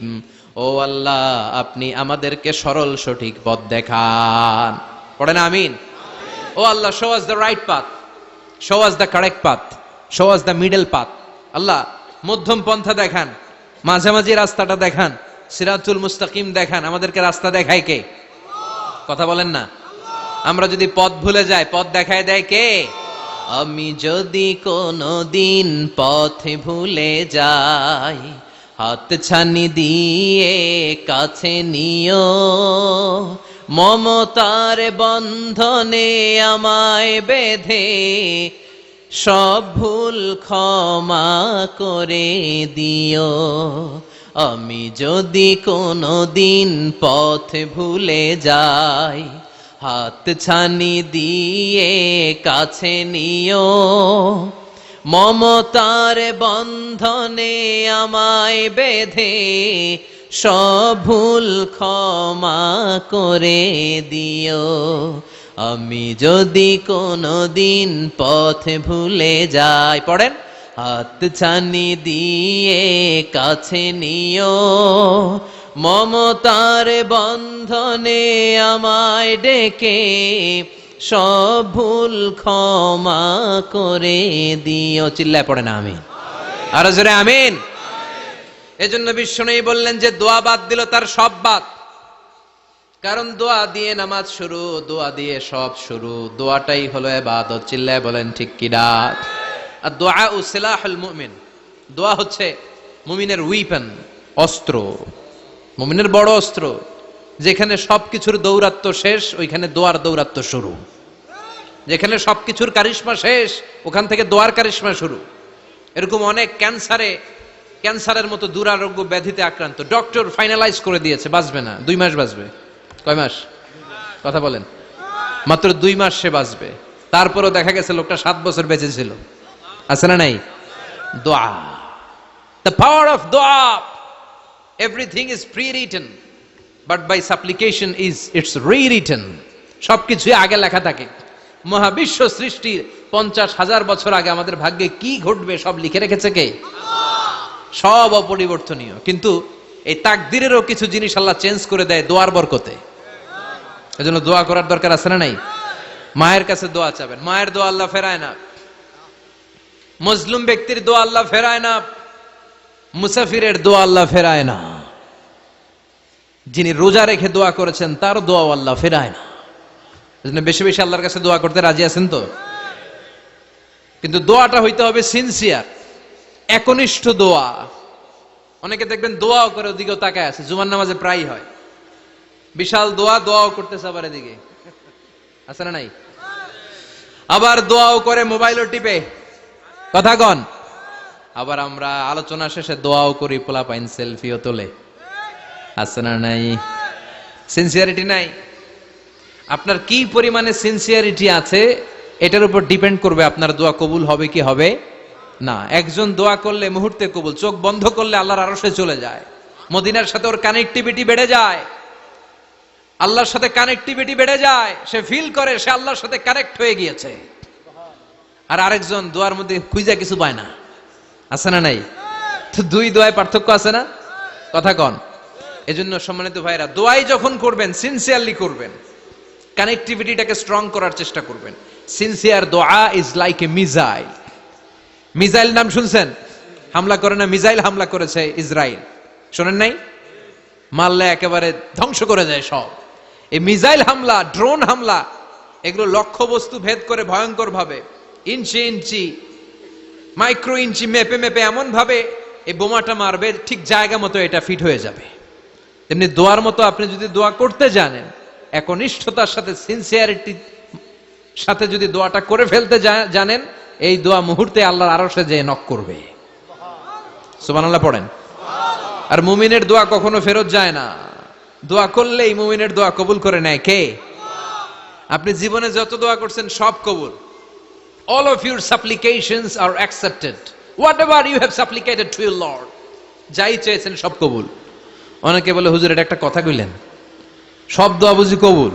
কত দোয়া করলাম, জীবনে কত কিছু চাইছি, কই কিছুই তো দেয় নাই। এরকম আছে না নাই? অনেকে বলে, হুজুর কত চাইলাম আল্লাহ আমার দিল না। 5টা আল্লাহ মেয়ে দিয়েছে, একটা ছেলের জন্য কাবাঘর ধরেও দোয়া করে আসছি, হাজরে আসওয়াদ ধরে দোয়া করে আসছি, মুলতাজামে দোয়া করে আসছি, আরাফাতের ময়দানে দোয়া করছি, কই আল্লাহ দিল না। আর আপনি ওয়াজে কোন যত দোয়া করছেন সব কবুল করে নিছে কে? কন্ট্রাডিক্ট হয়ে গেল না? আমি বললাম সব দোয়া কবুল, আর আপনারা কইতেছেন কই কত কিছুই তো পাই নাই। আল্লাহর দোয়া কবুল করার 3টা পদ্ধতি আছে। কয়টা? আপনাদের জিমানি আসছে? কথা শুনতেছেন তো? 3টা পদ্ধতিতে তিনি দোয়া কবুল করেন। চিল্লায় বলেন কয়টা? আপনি দোয়া করা মাত্রই আল্লাহ এই দোয়াটা অ্যাকসেপ্ট করে নেয়। আল্লাহ বলে accepted, rejected he never shed your সাপ্লিকেশন is rejected. তোমার দোয়া রিজেক্ট করে দিলাম, এটা আল্লাহ কখনো বলে? সুবহানাল্লাহ পড়বেন না? দোয়া করা মাত্রই কবুল করে কে? তবে 3টা পদ্ধতিতে করে। চিল্লায় বলেন তো কয়টা? যখনই যা চাইবেন আল্লাহ বলে দেব দেব দেব, দেব না কখনো বলে না। 3 পদ্ধতিতে কবুল হয়। পদ্ধতি নাম্বার 1, কোন বিষয় আল্লাহর কাছে চাইলেন, দোয়া করলেন, আল্লাহ বলে দেব দেব বলেই তিনি দিয়ে দেয়, ফলে আপনি পেয়ে যান, আপনি খুশি। সুবহানাল্লাহ পড়েন। পদ্ধতি নাম্বার 2, আপনি আল্লাহর কাছে কিছু চাইলেন, আল্লাহ তখনও বলে বান্দা তোরে দেব, রিজেক্ট করে দিলাম এটা বলে না, দেব তবে এখন না, লেটার অন, একটু দেরি করে, পরে দেব। কখন দিলে আমার জন্য ভালো, আমার চেয়েও ভালো জানে কে? তাইলে মাঝে মাঝে সাথে সাথে দেয়, মাঝে মাঝে দেরি করে দেয়। পদ্ধতি নাম্বার 3, আল্লাহর কাছে দোয়া করলেন, আল্লাহর কাছে কায় মনোবাক্যে চাইলেন, তখনও আল্লাহ বলে বান্দা আমি দেব, তুই নিরাশ হইস না, তবে এখন দেব না, দেরি করেও দেব না, কিয়ামতের কঠিন ময়দানে যেদিন বিপদে পড়ে যাবি ওই দিন দেব। যেদিন পিতা সন্তানরে চিনে না, সন্তান পিতারে চিনবে না, পীর সাহেব মুরিদরে চিনবে না, মুরিদ পীর সাহেবরে চিনবে না, মুসল্লি ইমাম সাহেব চিনবে না, ইমাম মুসল্লি চিনবে না, নেতা কর্মী চিনবে না, কর্মী নেতারে চিনবে না। চিল্লা এখন ঠিক কিনা? কেউ কাউরে চিনবে না, কেউ কাউর কোনো উপকারে আসতে পারবে না। ওই কঠিন দিনে তোরে আমি দেবরে গোলাম। তাহলে এই যে এতগুলা দোয়া ছোটবেলা থেকে আনটিল টুনাইট, এই রাত পর্যন্ত যে দোয়াগুলো আল্লাহর কাছে করছেন, লস হয়েছে? চিল্লায় বলেন লস হয়েছে না লাভ? লস না লাভ? আল্লাহ বলে গোলাম চা বেশি বেশি দোয়া কর, উজিবু দাওয়াতাদ দাঈ ইযা দাআন। আমার বান্দা আমার কাছে চাইতে দেরি হয়ে যায়, দোয়া কবুল করতে দেরি হয়, এজন্য বারবার চাইতে হবে। না দিলেও চাবো, না দিলেও হয় একটু পরে দিবে, দেরি করে দিবে, যখন আমার জন্য উপকার হবে ভালো হবে তখন দিবে, তা না হলে কিয়ামতের ময়দানে দিবে। চিল্লায় বলেন ঠিক কি না?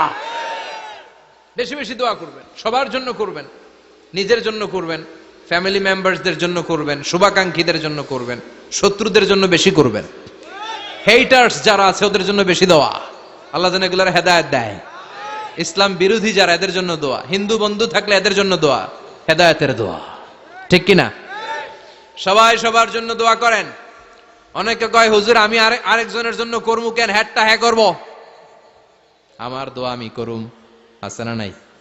না, আপনি তার জন্য করবেন। আপনি যদি আপনার ভাইয়ের জন্য দোয়া করেন, ফেরেশতারা বলে ওয়ালাকা বিমিসলিন, মানে আল্লাহ সে তার ভাইয়ের জন্য যে দোয়া করলো এই দোয়াটা আগে তার জন্য তুমি কবুল করে নাও। আপনি যদি দোয়া করেন আল্লাহ আমার ভাই অসুস্থ, তুমি তারে সুস্থ করে দাও, ফেরেশতারা বলে আল্লাহ যেই লোকটা দোয়া করলো তার মধ্যে যদি কোনো রোগ থাকে আগে তারে সুস্থ করে দাও, পরে বাইরে। ফেরেশতাদের দোয়া কবুল করে নেয় কে? আপনার দোয়া কবুল হইতেও পারে নাও হইতে পারে, কিন্তু ফেরেশতারা আল্লাহর কাছে দোয়া করলে এটা কবুল হবে না? আপনি যদি দোয়া করেন আল্লাহ আমার ভাইয়ের আর্থিক অবস্থা খুব খারাপ, তারে ধনী বানিয়ে দাও, ফেরেশতারা বলে ওয়ালাকা বিমিসলিন, ও আল্লাহ এই দোয়াকারী তার ভাইয়ের জন্য যেই দোয়াটা করেছে আগে তার জন্য দোয়াটা কবুল করে নাও। সুবহানাল্লাহ পড়েন। এজন্য বেশি বেশি দোয়া করতে রাজি আছেন? বারবার চাইবেন, সকালে বিকালে দুপুরে রাতে শীতকালে গ্রীষ্মকালে সব সময় আমরা দোয়া করব কার কাছে? আল্লাহর কাছে। বারবার চাইলে আল্লাহ খুশি হয়ে যায়, বারবার না চাইলে আল্লাহ রেগে যায়। দুনিয়ার সিস্টেমের একেবারে বিপরীত। আমি যদি এই ভাইয়ের কাছে কোন একটা বিষয় নিয়ে আজকে যাই, ভাই আমারে 1000 টাকা দেন, বিপদে পড়ছি, দিল 1000 টাকা, নেন বিপদ সারেন, উদ্ধার হন। এক সপ্তাহ পরে আবার ভাইজান বড় বিপদে আছে, 1000 টাকা, তারপরে উনি লজ্জায় পড়ে দিবে, আসছে যখন দেই। পরের সপ্তাহে আবার মিয়া সাহেব 1000 টাকা, ওই দিন বলবে ভাই 1000 নাই 500 নিয়ে যান, কথা কন। এর পরের মাসে যদি বলি ভাই বিপদে পড়ছি, দিবে নাকি? লাঠির বাড়ি আছে না নাই? প্রতি সপ্তাহে সপ্তাহে তোমার বিপদ, কথা কন। তার মানে এই দুনিয়ার সিস্টেম হচ্ছে একটা বিষয় নিয়ে বারবার কারো কাছে যাওয়া যায় না, চাওয়া যায় না, শরম লাগে, কথা কন। কিন্তু আল্লাহর সিস্টেমটা একেবারে উল্টো। আল্লাহর কাছে বারবার না চাইলে তিনি রেগে যায়। তিরমিজির বর্ণনা, ইন্নাহু মান লাম ইয়াসআলিল্লাহ ইয়াগদাব আলাইহি, যে ব্যক্তি কোনো বিষয় নিয়ে বারবার আল্লাহরে বিরক্ত করে না তার উপর আল্লাহ রেগে যায়। আর বারবার চাইতে যে লোকটা আল্লাহরে বিরক্ত করতে চায় তার উপর আল্লাহ খুশি হয়ে যায়। এজন্য চাবেন আল্লাহর কাছে আজকে থেকে, চাবেন। দোয়া করলে যে কবুল হয় বিশ্বাস হয় মুসলমান। নেক আমলের ওসিলা দিয়ে দোয়া কবুল হয়। আপনার জীবনে যদি কোনো নেক আমল থেকে থাকে, যে নেক আমলগুলো আপনি আল্লাহর সন্তুষ্টির জন্য করেছেন, আমি আজকের মাহফিল আল্লাহর নামে একটা কসম কেটে বলে যাই, ওয়াল্লাহি আল্লাহর কসম করে আমি আপনাদের বলছি, আপনার জীবনের এমন কোন নেক আমল যদি থাকে যে আমলটা শুধুমাত্র কেবলমাত্র আপনি আল্লাহকে খুশি করার জন্য করেছিলেন, ওই নেক আমলের ওসিলা দিয়ে দোয়া করতে দেরি হবে, দোয়া কবুল হতে দেরি হবে। বিশ্বাস হয়? সন্দেহ লাগছে মনে হয়। বিশ্বাস হয় সবার? নেক আমলের ওসিলা, ওই নেক আমলটা শুধুই হয়েছে কার জন্য? চোখের পানি ছাড়ছিলেন এক রাতে আল্লাহর ভয়ে, কাউরে দেখানোর জন্য না, ওই নেক আমল।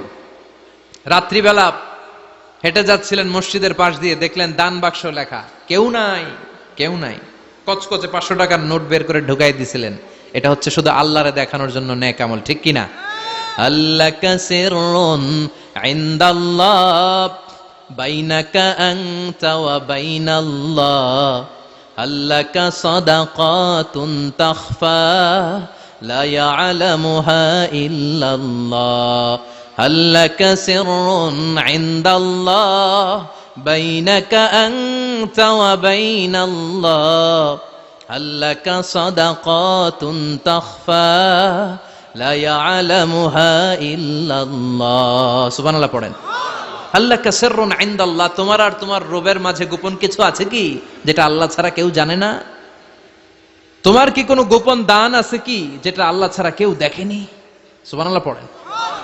এমন কোন আমল যে আমলটা আপনি করেছিলেন শুধু আল্লাহর খুশির জন্য, ওই আমলের ওসিলা দিয়ে দোয়া করলে কবুল করবে কে? বিশ্বাস হয়?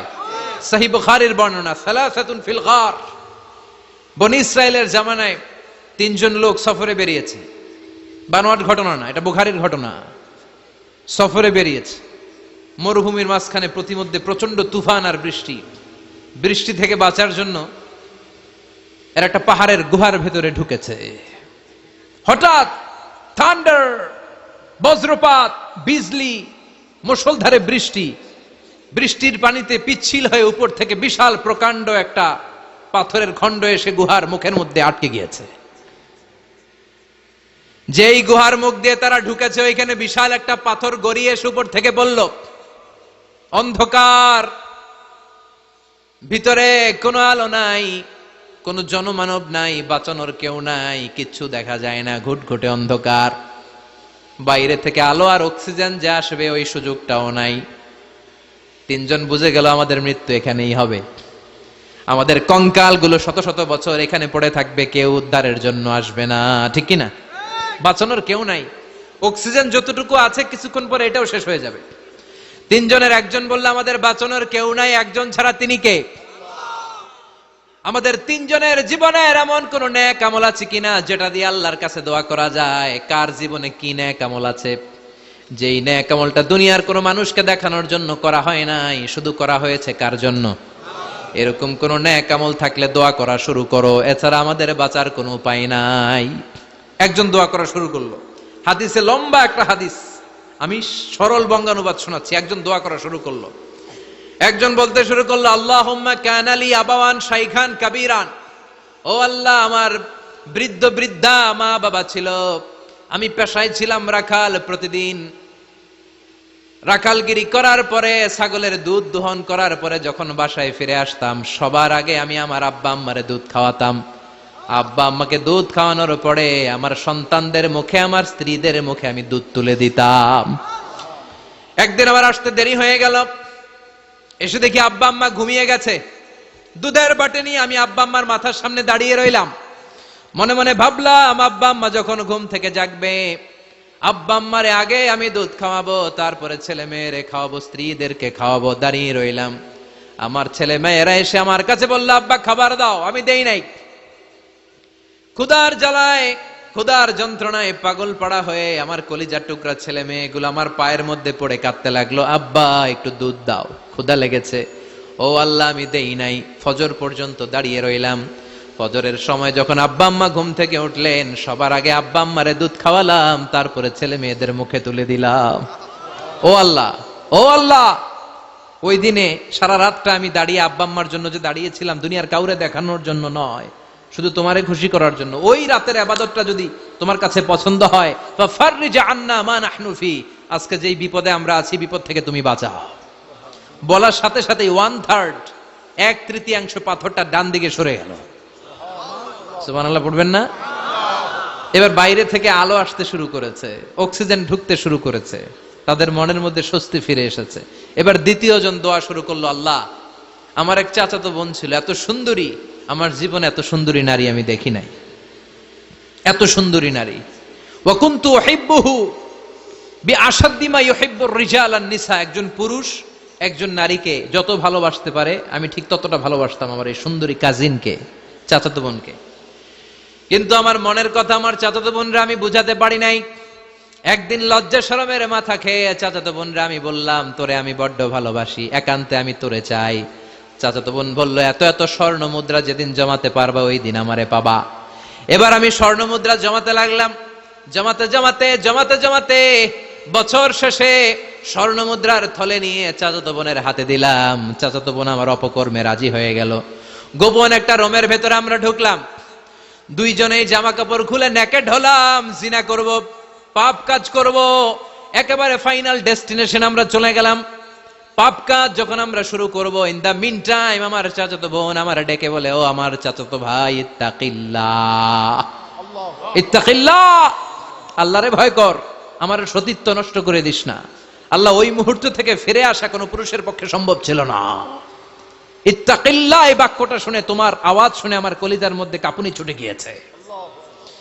তোমার নাম শুনে আমি আর ধৈর্য ধারণ করতে পারি নাই, চিৎকার মেরে জামা পেড়ে ওই ঘর থেকে বের হয়ে গেলাম। ও আল্লাহ, শুধুমাত্র কেবলমাত্র একমাত্র তোমার ভয়ে ওই দিন আমি আমার চাচাতো বোনের সাথে পাপ কাজে লিপ্ত হই নাই। আল্লাহ রে, ওই দিনের আমলটা যদি তোমার দরবারে কবুল হয়ে থাকে, আজকের বিপদের দিনে তুমি আমাদের বাঁচাও। বলা মাত্রই এই দোয়া আল্লাহর কাছে এত কবুল হয়েছে, কারণ আল্লাহর ভয় এটা পৃথিবীর সবচেয়ে বড় ইবাদত। চিল্লায় বলেন ঠিক কিনা? যাদের হৃদয়ে আছে আল্লাহর ভয়, তারা কভু পথ ভুলে যায় না। আল্লাহর প্রেম ছাড়া এই দুনিয়ায় কারো কাছে কোনো কিছু চায় না। ঠিক কিনা? আল্লাহর ভয় আল্লাহর কাছে সবচেয়ে বড় প্রিয় ইবাদত। আল্লাহর কাছে দোয়াটা এত পছন্দনীয় হয়েছে, মুহূর্তের মধ্যে 2/3 পাথরটা গুহার মুখ থেকে ডান দিকে সরে যায়। 2/3 পাথর এখন সরে গিয়েছে। এবার তারা বেরোতে চেষ্টা করলো, দেখা যায় হাত বেরোয়, কারো পা বেরোয়, মাথা বেরোয়, কিন্তু পুরো বডিটা নিয়ে বেরোয়া যায় না। বাকি আছে কয়জন? কথা কন। এবার 3 নাম্বার লোক দোয়া করতে শুরু করেছে, আল্লাহ ইন্নী ইস্তাজারতু উজারা ফাদাফাতু সামানাহুম। আল্লাহ আমি অনেকগুলো শ্রমিক ভাড়া করেছিলাম, তাদেরকে দিয়ে কাজ করিয়ে তাদের ঘাম শুকিয়ে যাওয়ার আগে প্রত্যেকটা শ্রমিকের পারিশ্রমিক আমি দিয়ে দিয়েছি। সবগুলো শ্রমিক আমার কাছ থেকে পারিশ্রমিক বুঝে নিয়েছে, একজন ছাড়া। একজন না নিয়ে চলে গেছে। তার টাকা তারে আমি বুঝাই দিতে পারি নাই। তার রেখে যাওয়া টাকা দিয়ে আমি কয়েকটা ছাগল কিনলাম। ওই ছাগল পালতে পালতে বাচ্চা দিল, আরো বাচ্চা দিল, দিতে দিতে বিশাল ছাগলের ডেইরি ফার্ম বানালাম। 1 যুগ পরে ওই শ্রমিক এসে বলে, হে আমার মালিক, 12 বছর আগে তোমার কাছে কাজ করেছিলাম, টাকা কিন্তু নেই নাই, টাকা দাও। আমি বললাম, ওই যে বিশাল ছাগলের বড় একটা ডেইরি ফার্ম দেখা যায়, পুরো ডেইরি ফার্ম তোমার, ডেইরি ফার্মটা তুমি নিয়ে যাও।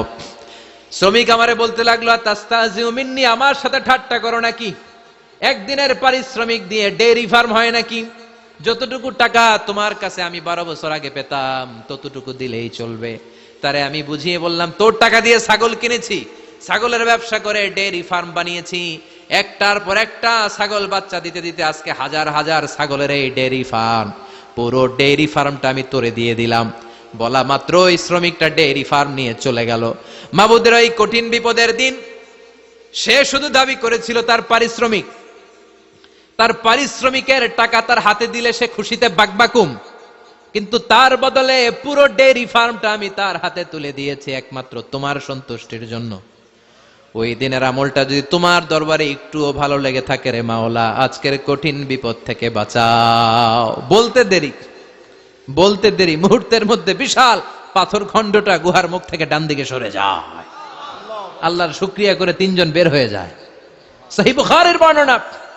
আপনার জীবনে এমন কোন নেক আমল যদি থাকে যেটা শুধু আল্লাহরে দেখানোর জন্য করছিলেন, আমরা আমল করব অবশ্যই দেখানোর জন্য, তবে মানুষকে নয়। কারা দেখানোর জন্য? আমাদের সব দেখানো হবে একজনকে। চিল্লায় বলেন, তিনি কে? আপনার এমন কোন নেক আমল যদি থাকে যেটা আপনি আল্লাহরে খুশি করতে করছিলেন, ওইটার ওসিলা করে দোয়া করে দেখেন, ওই দোয়া কবুল করে নিবে কে? রাজি আছেন তো? সব সময় অন্যায় হয়ে গেলে, পাপ হয়ে গেলে তওবা করব কার কাছে? বিপদে আপদে সব অবস্থায় আস্তাগফিরুল্লাহ পড়তে রাজি আছেন তো? আর জিকির চলবে একজনের। চিল্লায় বলেন, তিনি কে? আর সব সময় দোয়া করব কার কাছে? রাজি আছেন তো সবাই? আল্লাহ আমাদের সবাইকে কথাগুলো বুঝার ও আমল করার তৌফিক দান করুক। আমরা পড়ি আমিন। আর জোরে পড়ি আমিন।